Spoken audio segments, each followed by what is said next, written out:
Sir अस्सलाम वालेकुम। वालेकुम अस्सलाम। सर आज संडे है, आपका संडे ले लिया हमने sir. Thank you so much, आपने टाइम दिया सर। आपका बहुत शुक्रिया जी। संडे जो है वो नॉर्मली मतलब फ्राइडे सैटरडे संडे मेरी ये होता है कि मैं बच्चों को पढ़ा रहा होता हूँ घर पे। एक तो कुछ एक्टिंग की क्लासेस चल रही हैं, आईएलटीएस की क्लासेस मैं यहाँ पे पढ़ाता हूँ और सीएसएस के बच्चों को इंग्लिश ऐसे पढ़ाता हूँ। तो मेरा काम जो है वो सुबह फजर के बाद शुरू हो जाता है।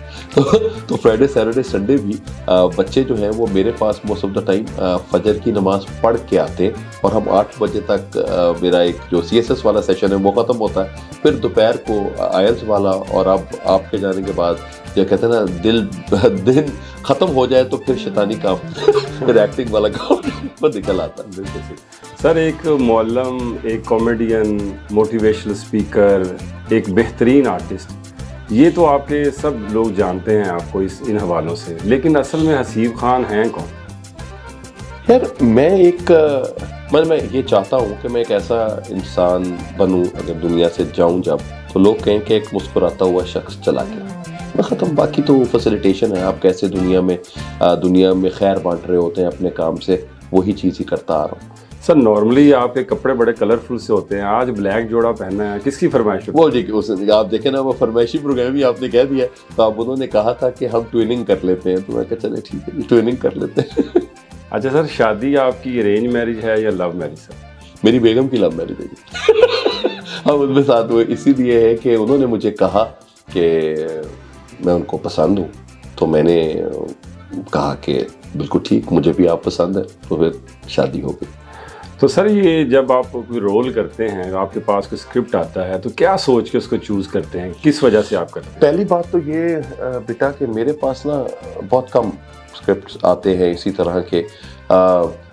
ज़्यादातर जिनके साथ मैंने काम किया वो अजीम सजाद साहब थे, काशिफ निसार साहब हैं, सैफ़ी हसन भाई हैं, इन लोगों के साथ नॉर्मली ज़्यादा काम है।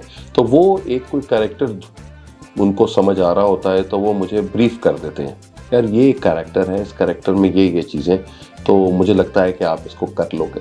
तो मैं बस उनकी एक्सपेक्टेशंस पे पूरा उतर जाता हूँ, तो ये ही मैं समझता हूँ कि यही कमाल है, इससे ज़्यादा और कुछ नहीं। सर कभी कोई विलन का रोल करते हैं तो कभी ऐसा हुआ आज तक आपके बच्चे घर आए तो कहें कि पापा ये आपने क्या रोल किया, मेरे दोस्त मुझे मजाक उड़ा रहे हैं? नहीं, ये नहीं हुआ। एक दफ़ा रांझा रांझा करते जब उसमें मैं हाजी साहब का कैरेक्टर कर रहा था और जब वो लगा तो मैं अपने ससुराल में बैठा ही वो ड्रामा देख रहा था, तो मेरी बेगम ने कहा कि असल में ना ये यही हाजी साहब है कि सामने दूसरों को लोगों को डिफरेंट नज़र आते। तो ये चीज़ें हैं। मैं हमेशा कहता होता था कि मेरी बेगम को मेरे पे शक नहीं है, उसको यकीन है कि मैं जो भी चीज़ कर रहा होता हूँ वो कहते हैं ये है ही ऐसा। तो खैर this is how things go.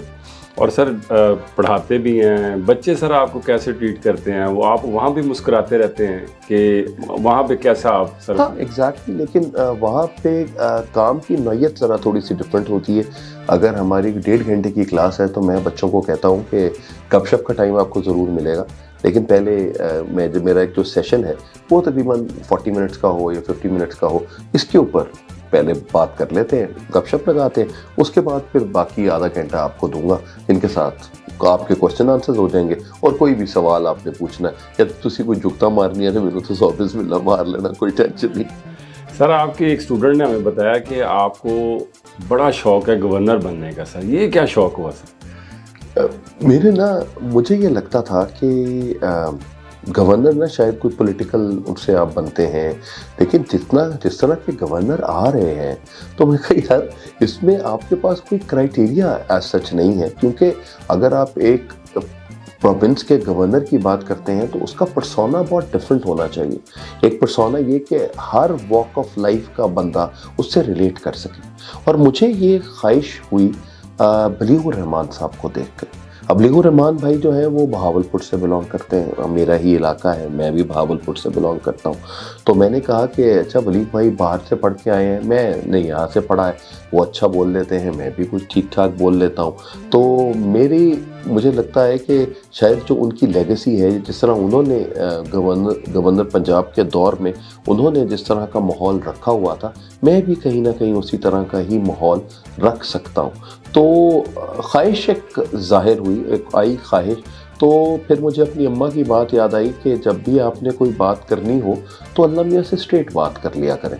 तो मैंने फिर अल्लाह मियाँ से दुआएं करनी शुरू की, तो अल्लाह मियाँ ने शायद दिल में डाल दिया कि लोग मुझे कहते हैं कि आप किसकी पार्टी में आएंगे। मैंने कहा मेरा पार्टी में आने का मेरा कोई मकसद नहीं है किसी इंटरिम गवर्नमेंट के अंदर, मुझे बस अपना गवर्नर हाउस में नाम लिखा हुआ चाहिए, हसीब मोहम्मद बिन कासिम खान, ये मेरा पूरा नाम है। तो मेरा पूरा नाम सिर्फ वहाँ पे 3 महीने के लिए आ जाए, आई डोंट माइंड। मुझे बहुत सी ऐसी चीज़ें जिसमें मैं कहता हूँ कि एज गवर्नर अगर आपका एक ऑर्डर होता है तो वो बहुत अच्छा है। एक अपने शहर को, अपने शहरों को, पूरे प्रोविंस को आप साफ़ कैसे रखेंगे, एक ये मेरा क्राइटेरिया है जिसमें मैं, जहाँ पे सफाई निस्फ़े मान है, तो हम अपने प्रोविंस को कैसे एज अ केस स्टडी हम कैसे उनको ठीक कर सकते हैं, नंबर 1।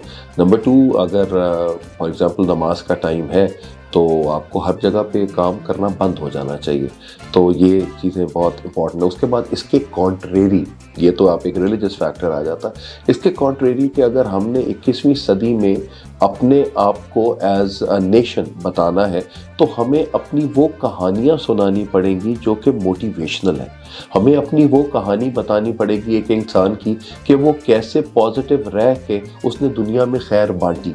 तो उसके लिए आपको फिल्म मेकिंग करना बहुत इम्पॉर्टेंट है। तो शायद यहाँ पर हम एक अच्छी मुस्बत फिल्में बना सकें, तो उसमें टैक्स कम करूँगा और लोगों को एक अपनी कहानी कितनी अच्छे तरीके से सुनाई जाए उनके ऊपर बात की जा सकती है। तो जितने भी लोग देख रहे हैं या उनको समझ आती है कि ये एक इंसान है जो कि ये इस तरह का काम कर सकता है, so Haseeb Khan is the name. Sir आजकल आपका तो ताल्लुक़ ही नौजवानों से रहता है, सारा दिन उनसे मुलाकातें, आप उनका बड़ा अच्छा उनको ट्रीट भी करते हैं, बताते भी हैं, फ्यूचर काउंसलिंग भी करते हैं। लेकिन सर आज अगर हम बात करें 2024 की, तो नौजवान नस्ल में सर एक शिद्दत पाई जाती है और वो एक ऐसी रास्ते में शिकार हो चुके हैं कि बात नहीं सुनना पसंद करते और उनमें एक होल्ड नहीं है, उसमें एक ठहराव नहीं है उनकी पर्सनैलिटी में, और शिद्दत इतनी आ गई है कि पॉलिटिकल पार्टीज़ की वजह से कह लें आप, तो वो बात ही नहीं सुनते और सोशल मीडिया पे अपना जो है ना वो एक तरह से फ्रस्ट्रेशन भी शो कर। नौजवान नस्ल का सर क्या आगे फ्यूचर है, कैसे ये ठीक होंगे सर? वो एक कोट है जी, मुझे बहुत पसंद है, if you want to change the system you should be in the system to change it. तो हमें उन बच्चों की बातें समझनी पड़ती। हम मोस्ट ऑफ द टाइम बच्चों को सिर्फ स्नप कर देते हैं कि ये तुमने नहीं करना, लेकिन हम उनका वाई उनके साथ क्लियर नहीं करते, ये क्यों नहीं करना। तो बच्चे कम से कम इज्जत हमने अपने काम से खुद करवानी होती है, हमने अपने एटीट्यूड से करवानी होती है। तो वो होता है बहुत से बच्चे आपके साथ, जिस तरह मैं हर एक को स्माइल से मिलता हूँ, तो मेरे पास बहुत से बच्चे ऐसे हैं जो बगैर स्माइल के मुझे रेसिप्रोकेट कर रहे होते हैं, नहीं करते स्माइल, और फिर 2-4 बात करने के बाद व्हेन दे आर कंफर्टेबल फिर वो कुछ ना कुछ बोलना शुरू करते हैं। सो वी वांट कि हम अपनी इस बात को कंफर्टेबल तो कर लें, हम उनको कंफर्टेबल नहीं कर पा रहे। वो जो करना चाहते हैं हम उनके ऊपर एज बड़ा हम उनको बता देते हैं, नहीं तुसी यह नहीं करना, यह तो गलत हो जाएगा। तो अच्छा या गलत ये तो उनको सोच लेने दें, उनकी ज़िंदगी। तो जो वो करना चाहते हैं उनके पॉजिटिव पॉइंट्स और नेगेटिव पॉइंट्स उनको बता दें। तो ये चीज़ इम्पॉर्टेंट है। मैं सिर्फ इसी बात पे ही बच्चों पे जोर देता हूँ, सेल्फ लव पे। अपने आप से प्यार करना बहुत ज़रूरी है। तो अपने आप से आप प्यार करते रहेंगे तो उसके बाद आपको, जिसने हमें बनाया, हम उससे भी प्यार करेंगे, उसके बाद फिर उसकी मखलूक से भी प्यार करेंगे। सर बतौर अदाकार जो आज के दिन में ड्रामास बन रहे हैं, जो उनके टॉपिक्स हैं, इलिसिट रिलेशंस पे बात होती है, भाभी का देवर से ताल्लुक़ है, और आप समझ रहे हैं मैं जिस तरफ आपका इशारा आपको दे रहा हूँ सर, तो आप सर इससे मुतमिन है एज अदाकार सर कि ये होने चाहिए? सर मैं तो सर ऑन स्क्रीन लव पे बिल्कुल ही यकीन नहीं रखता। मेरा कंसंट्रेशन जो है वो, अभी मैं फरार ड्रामा कर रहा था तो वो उसमें देयर वर सर्टेन सीन्स थे जिसमें मुझे बहुत प्यार वाला एक इंसान, शुगर डैडी टाइप एक वो बना हुआ था, तो लेकिन वो शायद वो मेरा काम नहीं है, मुझे वो चीज़ समझ नहीं आई कि हम उसको स्क्रीन के ऊपर कैसे दिखा सकते हैं। तो मुझे लगता है कि लोग कहते हैं कि जो कुछ फिल्में जिस तरह की बन रही होती हैं वो अक्कास होती हैं आपकी सोसाइटी की। अच्छी बात है, होंगी, लेकिन हमें अगर उस सोसाइटी में कोई गलत चीज़ भी है तो हमें उसको पोर्ट्रे करने की क्या ज़रूरत है। हमें शायद उसकी एक पॉजिटिव साइड दिखा के, अगर ये शायद 10 में से शायद 0.5 लोग हों, तो हम बाकी जो लोग हैं उनको भी यही बता रहे हैं कि यही चीज़ें पाकिस्तान में चल रही हैं। तो ये आई थिंक नहीं होना चाहिए। You need to see things from a different lens. और कहानी है, कहानी सुना रहे हैं तो कहानी को अच्छी तरफ से भी लेके जाया जा सकता है। अच्छा सर, कुछ राइटर्स ऐसे हैं, जैसे मैं आपको हवाला दूंगा खलील रहमान कमर साहब का, उनके मोस्टली ड्रामाज में जो मर्द है ना वो बड़ा ही बेचारा दिखाया जाता है और ख़वातीन को किसी और तरीके से पोर्ट्रे किया जाता है। लेकिन अभी हालिया उनकी एक वीडियो भी आई जिसमें बड़े मीम्स भी बने उसके बाद उनसे। तो सर आप क्या इस सोच को सर आप समझते हैं ये सोच बेहतर है? किस तरह की सोच? कि मर्द वाकई बेचारा है सर सोसाइटी में और ख़वातीन जो हैं वो डोमिनेटिंग है।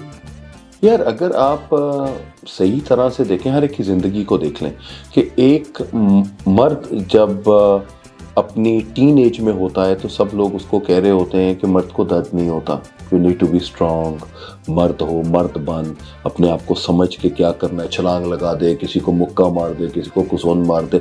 हर बंदा उसी तरह ही, अपने बच्चों को आप उसी तरह से ही बड़ा कर रहे होते हैं और उसके बरक्स आप अपनी बेटियों को उतना ही सबमिसिव कर रहे होते हैं। नहीं बेटा, सबकी बात सुननी है, कि बेटा किसी के आगे बोलना नहीं है, किसी को ये नहीं कहना, तुमने अगले घर जाना है, अगले घर तो आपका जितनी हैमरिंग हो रही होती है चीज़ों की, they become a part of your personality.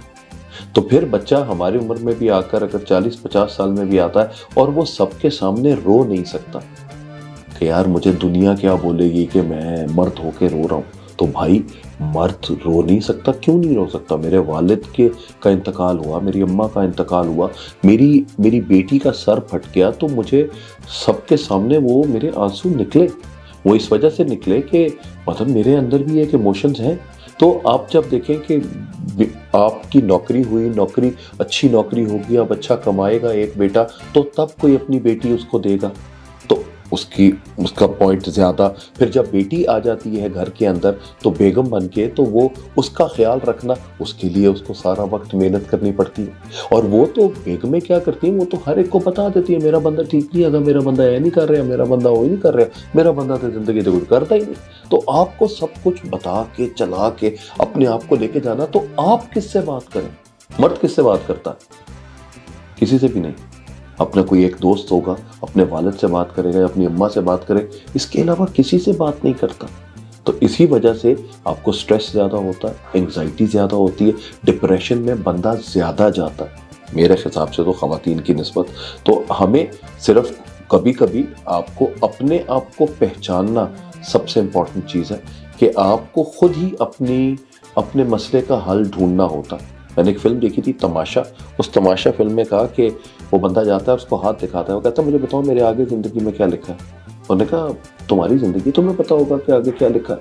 तो हमें अपनी लाइफ को उसी तरीके से ठीक करना पड़ता है। तो ख़वातीन आई थिंक पाकिस्तान में they are blessed most of the time. जो जिस सोसाइटी में मैं रह रहा हूँ या मेरे दोस्त हैं या बहनें हैं, बेटियाँ हैं, सबके साथ बात करते हैं, उनकी बातों को माना जा रहा होता है, उनको चीज़ें समझाई जा रही होती हैं, उनका डिसीजन मैटर कर रहा होता है। हाँ बाबा, आप रूरल एरियाज़ में देखेंगे तो वो शायद चीज़ नहीं है, लेकिन मैं ये चाहता हूँ कि तमाम बेटियों को एक स्किल ज़रूर दी जाए या एक इजाज़त दी जाए, और वो है डिसीजन करने की। और वो डिसीजन आप 7-8 साल की हो बेटियां, तो उस वक्त वो डिसीजन करना शुरू कर दें। और डिसीजन कहाँ से स्टार्ट होता है सर, कि कौन सी पसंद का कपड़ा मैं पहन सकती हूँ। अगर आप कहीं जा रहे हैं तो अपनी पसंद का रंग पहन लिया। अगर एक बेटी ने, लोगों ने कहा कि जी अच्छा नहीं है, उसको समझ आ गया कि ये मेरा डिसीजन ठीक नहीं था, तो डिसीजन लेने तो दें, तभी तो डिसीजन ठीक होंगे। लेकिन हम एज मर्द जो है जी, हम डिसीजन ले के अच्छे करें, बुरे करें, छुप के करें।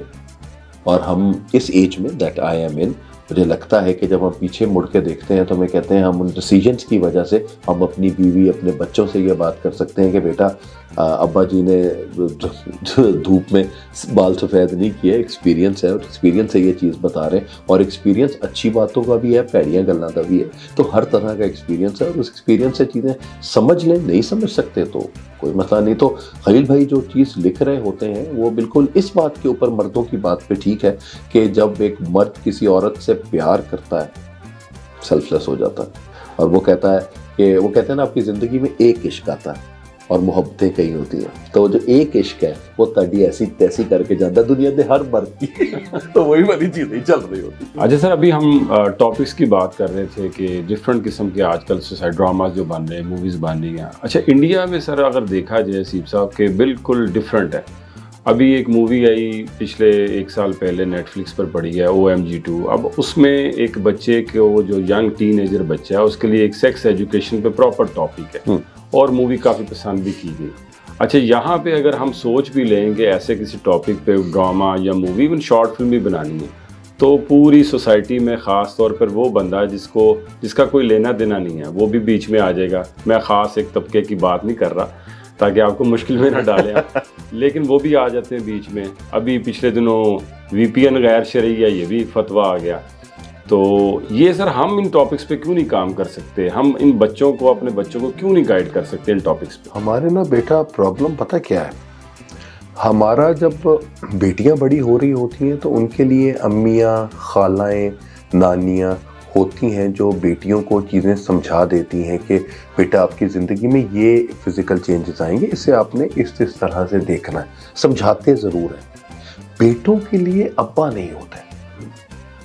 अब जब अब्बा नहीं है, अब्बा ये समझते हैं कि हम अपने बच्चों से इस तरीके से बात नहीं कर सकते क्योंकि there is a gap between a father and a son, तो वो काम खराब हो जाता है। और आपको समझा कौन रहा होता है, आपको बता कौन रहा होता है? आप ही की उम्र का कोई लड़का या आपसे 2-3 साल बड़ा लड़का जिसको खुद किसी ने नहीं बताया, वो हिट एंड ट्रायल मेथड से खुद चीजें सीख रहा है, वो क्या बताएगा आपको?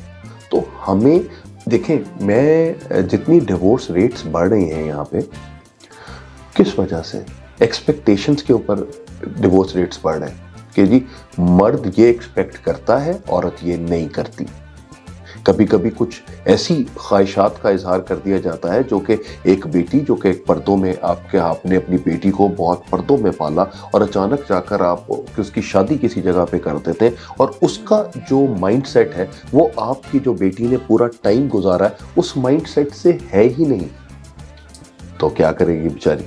तो वो आपको बोलेगी, बात करेगी, लेकिन वो जो मर्द है, मर्द को चीज़ समझ नहीं आती। और मर्द के लिए मैं भी खैर उसी फेज से गुजरा, लोगों को बोला, बात की, सब कुछ हुआ, लेकिन एक चीज़ अब आकर मैं एक बात को समझा हूँ, जब से बेटी मेरी पैदा हुई और उसके बाद मुझे इस चीज़ का अंदाज़ा हुआ कि हमें अपनी बेटियों को एक तो बहुत पावरफुल करना, बहादुर बनाना है, और एक चीज़ और है जो उनको, अगर वो आपसे कोई भी बात कर रही हैं तो उनकी बात पे गौर करना है कि यार ये ऐसे नहीं है कि वैसे ही बोल रही है, प्लीज़ उसकी बातें सुन लें कि बेटा अब तुम यहाँ से गई हो तो तुम मर के ही वापस आओगी नहीं। अगर आपकी बेटी नहीं रहना चाहती, नहीं करना चाहती, तो आई थिंक इतनी तो सोच समझ बाप में, माँ में होनी चाहिए कि लोग क्या कहेंगे के अलावा आप अपनी बेटी को कैसे लेकर आ सकते हैं। लोगों ने तो इन्ना लिल्लाहि व इन्ना इलैहि राजिऊन ही कहना है। तो अल्टीमेटली अब अपनी बच्चों को वो चीज़ें संभाल लें, उनके साथ वो बना लें, तो बहुत इम्पॉर्टेंट है। एक मुझे ना रिस्पेक्ट का एलिमेंट, मैं ये कहता हूँ कि बेटियों को शायद रिस्पेक्ट देने की बजाय हमें अपने बेटों को सिखाना है कि बेटियों की रिस्पेक्ट कैसे करनी है। आपको एजुकेशन में पढ़ रहे हैं और अगर आपकी वजह से कोई बेटी अपने कपड़े ठीक करने लग जाती है जब आप एंटर होते हैं, तो इसका मतलब है कि आप में प्रॉब्लम है, आपकी आंख में प्रॉब्लम है, तो अपनी आंख को ठीक कर लें। और जब यही हमारे जैसे, ये सभी हमारे जैसे ही लोग हैं, और जब बेटियां पैदा हो जाती हैं तो फिर वो चेंज हो जाते हैं। तो आई बिलीव उससे पहले चेंज हो जाए, उससे पहले चेंज होंगे तो ज़िंदगी बहुत बेहतर और बहुत अच्छी हो जाती है। सर कितना अरसा हो गया आपको फील्ड में, सर एक्टिंग की फील्ड में काम करते हुए? 23 साल। 23 साल। तो सर 23 सालों में अगर मैं आपसे ये पूछूं कि आपके सामने कभी कोई ऐसा केस आया हो, नॉर्मली आप बॉलीवुड की बात करें, हॉलीवुड की बात करें, तो एक बहुत बड़ा एक टैबू है कास्टिंग काउच का। तो हमारी इंडस्ट्री कभी आपके सामने सर कोई ऐसा केस आया हो यार? या आप अगर बताना नहीं चाहते तो हम सवाल इस पे नहीं करेंगे। मैं बताने की कोई, बिलीव यू मी, मेरे वालिद साहब ने मुझे एक बात, जब मुझे एक्टिंग करने की इजाज़त दी गई तो उन्होंने मुझे एक ही बात कही थी, यार पढ़ाना ना छड़ी, मैं पढ़ाता हूँ और पढ़ाने के साथ मैं एक्टिंग कर रहा हूँ। तो मुझे अगर किसी को मेरा रोल, उनको पता लगता है कि मैं इस रोल पे फिट होता हूँ, तो वो मुझे बुला लेते। इसके अलावा मैंने आज तक कोई भी इस तरह का काउच नहीं देखा, ठीक है। लेकिन people say that, I don't know कि जी होता होगा, लेकिन मेरे सामने, हाँ, मैंने बहुत से लोगों को जो मेरे पास एक्टिंग करने के लिए बेटे या बेटियां आते हैं, वो एक्सप्लॉइट होते हैं उनके अपने मीडिया के लोगों से, वो मैंने बहुत सुना, पैसों के ऊपर भी और फिजिकली भी। सर आप कितना मुआवजा लेते हैं सर एक टीवी कमर्शियल का? मुआवजा का तो मैं आपको नहीं बता सकता कि क्या है क्या नहीं, लेकिन मैंने बहुत से ऐसे भी टीवी कमर्शियल्स किए हुए हैं जो मैंने सिर्फ प्यार में किए हुए हैं। मेरा कोई स्टूडेंट आ गया या मेरा कोई दोस्त है, उनके साथ हैं, तो मैं कभी भी पैसे नहीं पूछता। मैं कहता हूँ अगर आपको ये चाहिए इस तरह मैं कर लेता हूँ, I can go ahead with that. तो वो लोग आपको किस तरीके से समझते हैं, जो भी पैसे वो देते हैं, तो आई थिंक ठीक है।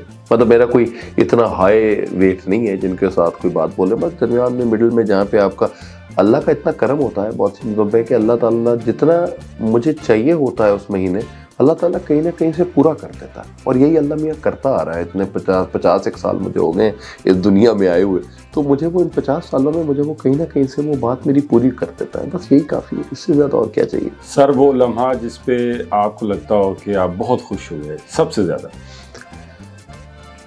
लम्हा तो बहुत है। मेरे बेटे को अपनी गोद में पहली दफ़ा लेना was the most beautiful moment. My daughter जब आए दुनिया में, तो वो मेरे लिए वो एक बहुत बहुत अच्छा लम्हा था। उसके बाद मुझे एक लाइफ टाइम अचीवमेंट अवार्ड मिला, वो मेरे लिए एक it was a very happy moment. और एक मेरी माँ के दुआ कबूल होना, मैं मौलाना तारिक जमील साहब को मिला था और मेरी माँ की दुआओं के साथ। और मैं नहीं गया था, मैं कभी इस तरह नहीं जाता हूँ कहीं किसी के पास या क्या करने। मैं एक सेशन करने गया था रिफा यूनिवर्सिटी में, और मेरी अम्मी ने कहा था कि एक टाइम आएगा जिसमें तुम और मौलाना तारिक जमील साहब एक प्लेटफॉर्म पे हो गए। तो मेरा सेशन ख़त्म हुआ और मेरे सेशन के बाद मौलाना साहब ने बोला, तो मैंने फिर मौलाना साहब को उस वक्त कहा कि मेरी माँ की दुआएं थी जिसकी वजह से मैं आपके साथ खड़ा हूँ। मेरी औकात नहीं है आपके साथ खड़ी होने की, लेकिन मैं आपके साथ यहाँ पे खड़ा हूँ, तो ये मेरी माँ की दुआ है। तो मतलब ये कुछ फैक्टर्स हैं जो मुझे लगता है कि बाकी बीइंग हैप्पी, बीइंग कंटेंटेड, वो अल्लाह का बहुत शुक्र है। और मैं अपने बेटे से बहुत बात करता हूँ कि एक लाइफ टाइम अचीवमेंट अवार्ड जो मुझे मिला वो एक जीप थी, और मैं कहता हूँ हर एक को कि जो एक छोटी गाड़ी मैंने अपने बच्चों के लिए ली हुई है, तो मैं कहता हूँ बेटा ये मेरी औकात है, ठीक है। और वो जीप पे वो अल्लाह का करम है। तो करम में यही कंसिडरेशन ही चल रही होती। सर कोई ऐसा रिग्रेट जो आप हमसे शेयर करना चाहें सर? यार माँ बाप का दुनिया से जाना सबसे ज़्यादा दुखी बात है। और माय पेरेंट्स, उनका, मेरी अम्मा अचानक रात को 12 बजे अम्मा से बात हुई है और 3:30 बजे 3:45 भाई का फ़ोन आ गया है कि यार अम्मा नहीं रही। तो मतलब वो एक बहुत एक रिग्रेट। और एक दूसरा, मेरे डैड का अपनी डेथ से पहले अब्बा ने मुझे बुलाया था बहावलपुर। हम बेवकूफ़ अनपढ़ लोग, नहीं समझ आती, तो वही मैं अब सब लोगों को कहता हूँ कि माँ बाप जब बुलाएं तो चले जाना चाहिए। फॉर द रीज़न, मैं अब्बा को ज़्यादा मोटिवेट कर रहा था क्योंकि अम्मा की डेथ हो चुकी थी, तो अब्बा थे। तो मैंने कहा जी, दैट वाज 19 फरवरी, तो मैंने कहा यार तू आ जा। तो मैंने कहा जी डैड, मैं ना 26 को आऊँगा फरवरी को, 28 को आपकी बर्थडे मनाएंगे अच्छी तरीके। आई कुड नॉट मतलब हैव द स्लाइटेस्ट आइडिया कि अब्बा नहीं रहेंगे। एंड 20th सुबह फजर के बाद ही passed away. So I was here. मेरी बहन ने, अब्बू की कॉल आई, बहन चली गई। बहन कहती यार मुझे चीज़ समझ नहीं आ रही, अब्बा के पास I have to go there. वो चली गई। तो वो एक रिग्रेट रहता है ज़िंदगी के अंदर कि काश, मैं नॉर्मली काश कहने वाला आदमी नहीं हूँ, मैं हमेशा हर एक को कहता हूँ कि जो भी मैंने किया ज़िंदगी में, अच्छा किया बुरा किया, आई ओन इट। और मैं बस अल्लाह से इन चीज़ों की माफ़ी मांगता हूँ। और मैं ये नहीं कहता कि ओहो मुझे नहीं करना चाहिए था, क्योंकि आज से 20 साल पहले मुझे अपने आप से प्यार था, अब भी मुझे अपने आप से प्यार है। मैं जो भी कोई काम करता हूँ अपने आप को देख कर समझ के कर रहा होता हूँ। वो गलत पड़ जाता है वो एक अलग बात है, लेकिन अल्टीमेटली आपको चीज़ों की समझ होती है। तो आपको मैं काश वाला कॉन्टेक्स्ट नहीं बोलता कभी, बस इस चीज़ के ऊपर एक है कि मैं काश मैं चला जाता। सर किसी ने आपका दिल तोड़ा हो और आप कहें कि यार मैं आज उसे माफ़ करता हूँ अभी अभी इसी लम्हे में, सर वो नाम भी बता दें कौन था? और नहीं यार, कुछ भी नहीं। मेरे बहुत कम लोग हैं मेरी ज़िंदगी में। मुझे गुस्सा पहले शायद आता होगा ज़्यादा, लेकिन मेरे माँ बाप के जाने के बाद मैंने ये को सोचा कि वो नहीं है। वासिफ़ अली वासिफ़ साहब की बात ज़हन में आ जाती है कि अगर किसी के साथ अपने सारी ज़िंदगी रहना है तो झगड़ा किस बात का, अगर किसी के साथ सारी ज़िंदगी नहीं रहना तो फिर भी झगड़ा किस बात का। तो वो एक ख्वाहिश होती है, लेकिन मेरी लोग दिल दुखाते हैं बोलते हैं, लेकिन बस आई टेक थिंग्स के कोई बात नहीं, चीज़ें इसी तरह ही ठीक हो जाएंगी। लेकिन मेरी किसी के साथ आज तक ज़िंदगी में कोई ऐसी चीज़ नहीं है। शायद अगर मुझे ज़िंदगी में कभी किसी के ऊपर बहुत ज़्यादा गुस्सा है तो वो मेरे पहले ससुर थे एक तो उनके ऊपर मुझे बहुत ज़्यादा मेरी ख़त्म करने में उस साइड को, लेकिन वो उन्होंने बहुत रोल प्ले किया था। तो वो मुझे हमेशा था कि अगर कभी मुझे कहीं मिलेंगे तो मैं उनसे ज़रूर बात करूँगा कि यार ये आपने गलत किया। लेकिन उसके अलावा I don't think so there is anybody.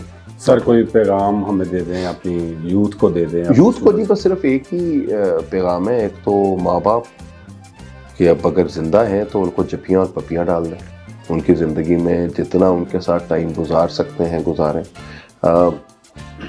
मुझे जो इम्पोर्टेंट चीज़ लगती है वो ये है कि मेरे बेटे ने एक दिन मुझसे पूछा था कि मुझे कब तक आपकी इज़्ज़त करनी तो मैंने कहा जब तक जिंदा हूँ उस वक्त तक ही करनी। वो क्योंकि ये 18 साल के जब होते हैं ना तो वो समझते हैं कि हम आउट हो गए और हम वेस्ट की तरह आ जाए, लेकिन हम ईस्टर्न साइड पे हमें ये लगता है कि माँ बाप की इज़्ज़त करना बहुत इम्पोर्टेंट है। और दूसरा, मोमेंट लिव करना सीख लें। बारिश होती है, कोई सर्दी है, हवा चली है, आप सब लोग इकट्ठे उठाकर सब उसकी वीडियो बनाने लग जाते हैं। तो असल मज़ा जो है वो उसको अपनी आँखों से या उस वक्त उस मोमेंट को लिव करने का फ़ायदा है। क्योंकि मैं बच्चों से पूछता हूँ कि ये तो आपने वीडियो बनाई, इसका क्या करोगे? उन्होंने कहा सर जब टाइम मिलेगा फिर इसको देखेंगे।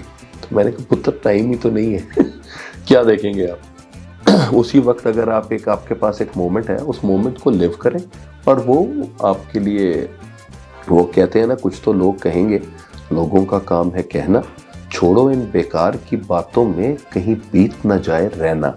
जो पर्टिकुलर पॉइंट है ना वो है रहना, द मोमेंट। तो वो मोमेंट को एंजॉय करें। जिंदगी मोमेंट्स का नाम है। एक सांस आया एक नहीं, तो वो मोमेंट है कि जिस मोमेंट में सांस आता जा रहा है, एंजॉय टू द बेस्ट। और बस अपने आप को खुश रखें और लोगों की ज़िंदगियों में ये सोचें कि कैसे खैर बांट सकते हैं, वो बहुत इम्पोर्टेंट। और मैं अपनी माँ का बहुत शुक्रगुजार हूँ कि उन्होंने मेरी पुलिस की जॉब छुड़वा कर मुझे एक टीचर बनाया। और उस टीचर से अगर पुलिस के वालों के साथ होता तो हर एक को गालियाँ ही दे रहा होता और जुतियाँ मार रहा होता, लेकिन यहाँ पे पढ़ाने पे जब आया तो हर साल मैं पूरा हो जाता हूँ। लेकिन 18 साल के 19 साल के बच्चे बच्चियाँ मेरे पास आते हैं नए ख्वाब लेके, और उनके ख्वाबों तक पहुँचाना वो एक उस्ताद का काम होता है। और यही मैं करता हूँ और मुझे लगता है कि इसी तरह करते करते ही दुनिया से चला जाऊँगा। यही अच्छा है। अल्लाह ताला इसी तरह ही रखे। Thank you so much. तो बहुत